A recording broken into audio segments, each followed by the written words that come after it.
And right now we want to bring in author and economist Dr. Art Laffer, founder and chairman of Laffer and Associates.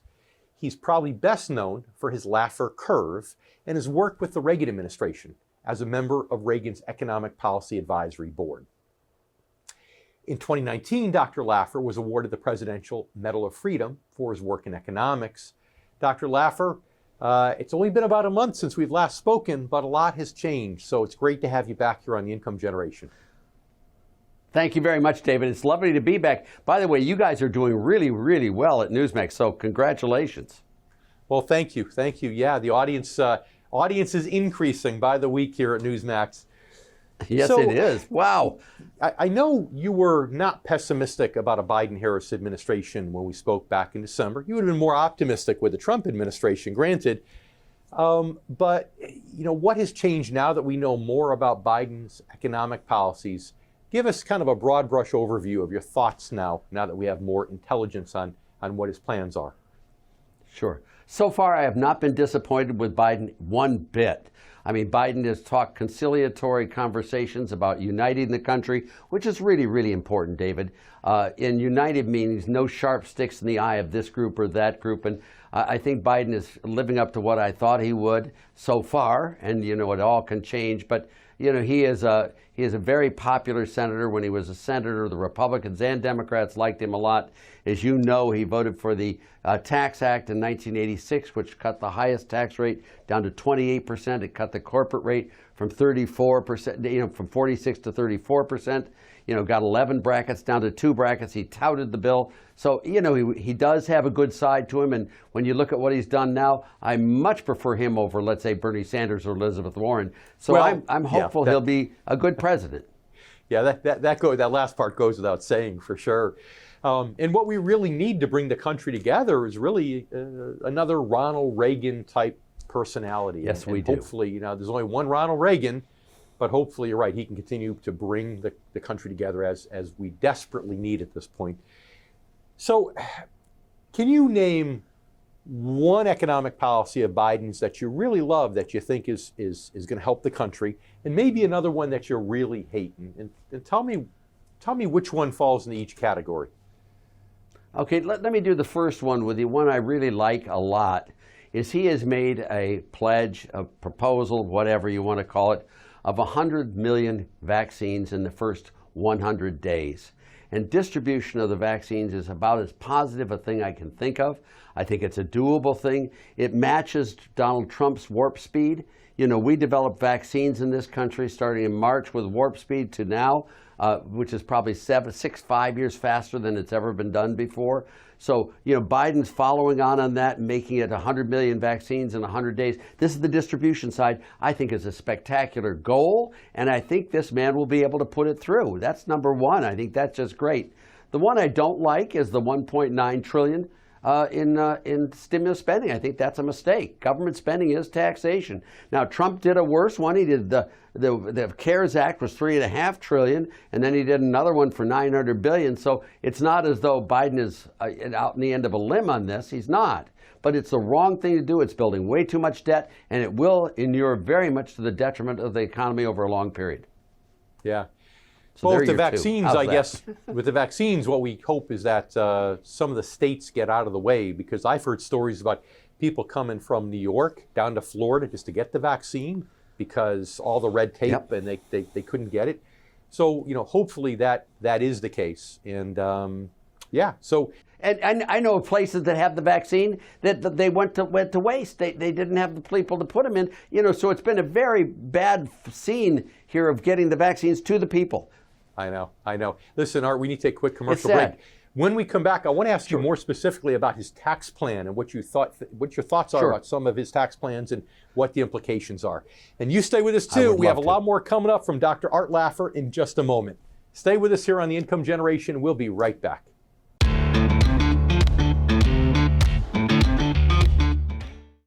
Welcome back to The Income Generation. I'm David Scranton. It's great to be with you. And I'm here with author and economist, Dr. Art Laffer. So Art, I get it. The most important things that can happen here are getting those vaccines in people's arms. Got it. And the 1.9 trillion, the biggest negative issue, in my opinion, with that is just controlling where the money goes, because when they talk about some families that weren't affected by COVID-19 adversely with over 200,000 of income getting that stimulus money, I don't want to sound like a bleeding heart liberal here, but they don't need that money. It's the lower income people that really need that money. So speaking of that though, taxes. When you think of all of the new president's tax policies, let's talk about the good, the bad, and the ugly. Well, what you really want to do on taxes is the ideal is you want the lowest possible tax rate, David, on the broadest possible tax base. So you provide people with the least incentives to evade, avoid, or otherwise not report taxable income. And also you provide them the least places where they can put their income to avoid paying taxes. That's the ideal state. So what you want to look at all tax legislation in that context and to see whether it moves us towards the goal, towards the ideal, or away from the ideal. Now, raising taxes on corporates to 28% is a movement away from that ideal, but every other Democrat wanted to go to 35%. And that would put us once again at the highest in the world and really inure to the detriment of the U.S. So what you want to do is have a low-rate, broad-based flat tax, and that's the way to go. And I haven't heard all of his tax proposals, and I would be very shocked if they were extreme, because everyone knows you cannot tax an economy into prosperity. Everyone knows that the last thing you want to do when there's a slowdown or a bad economy is to raise taxes. I mean, if you tax people who work and you pay people who don't work, don't be surprised if you find a lot of people not working. And government spending is taxation. Dr. Laffer, we were talking last time in December about the fact we didn't expect to have a blue wave. But now that the Georgia Senate runoff went blue with both of them, do you think that changes things? Do you think maybe now the chance of increasing corporate taxes to 28% or greater, or maybe even being emboldened enough to go all the way back to 35%? Well, I think that's a possibility. Is that something you've thought about recently? Yeah, I have. First place, I don't think we had a blue wave. I mean, how many seats did we pick up in the House? Was it 13, 14, something like that? So that was nice. And we still have 50-50 in the Senate. I think that we picked up a lot of seats. Republicans picked up a lot of seats in the state legislatures as well. So it was far from a blue wave. And it was a close race on the presidential race. And I think if it hadn't have been for all the political shenanigans going on, the Republicans would have won the elections in Georgia. They just got everyone irritated and stopped, and I think that hurt the election a lot down there. But I don't think it's a blue wave, and I think it's possible they'll push for higher taxes. I would be very surprised if Joe Biden wants to go in that direction, but if he does, he'll bear the consequences of it, and I think they'll be ugly in 2022 and maybe even in 2024. Tax increases are not a popular thing to do. Sure. And I know you in the past with the Laffer curve were trying to talk about the ideal tax rate for economic growth, where you're taxing enough to have to get the government a decent share, but not taxing so much that you disincentivize people. And that's kind of sort of a flat tax, if you will. But now what the president's doing with 401k contributions, he's looking to really turn the fact that those contributions are made pre-tax into a tax credit. But that does the opposite. That's not like a flat tax. That flat credit actually hurts the people who are in the higher brackets disproportionately because they get back maybe a credit less than their taxes paid, but yet lower income taxpayers get back a credit that's greater than that. Yeah, you're going to find all sorts of plans. What does that do to our incentive to save? Yeah, well, it doesn't. It hurts it. But what you're going to see here in all these bills, and by the way, it's always been true, is every single bill has a little bit of redistribution on it, taxing the rich and giving to the poor. And it does, and they all try to do it in every single bill rather than having one redistribution bill and then all the rest be good economics. They don't. But let me just tell you that the rich in this country have found ways of getting around the taxes. They report less income, or what they do, interest income from municipalities is taxed exempt. You can do all sorts of other things, 501c3.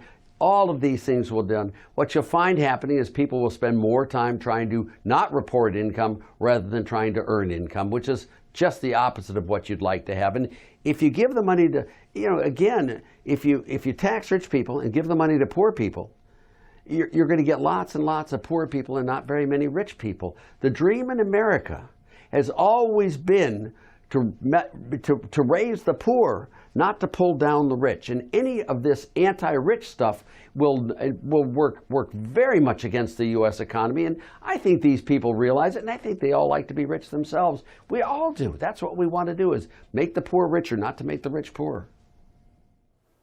Yeah, well said.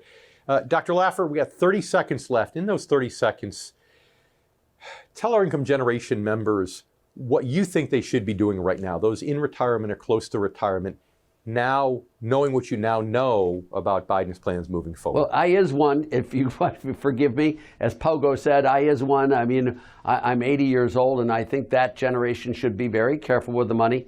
I think right now is one to be more cautious than be less cautious. With this new administration, with these new policies, we really don't know what's going to happen. And that means having a large share of your wealth in secure, safe positions, not in high flyers and that type of stuff.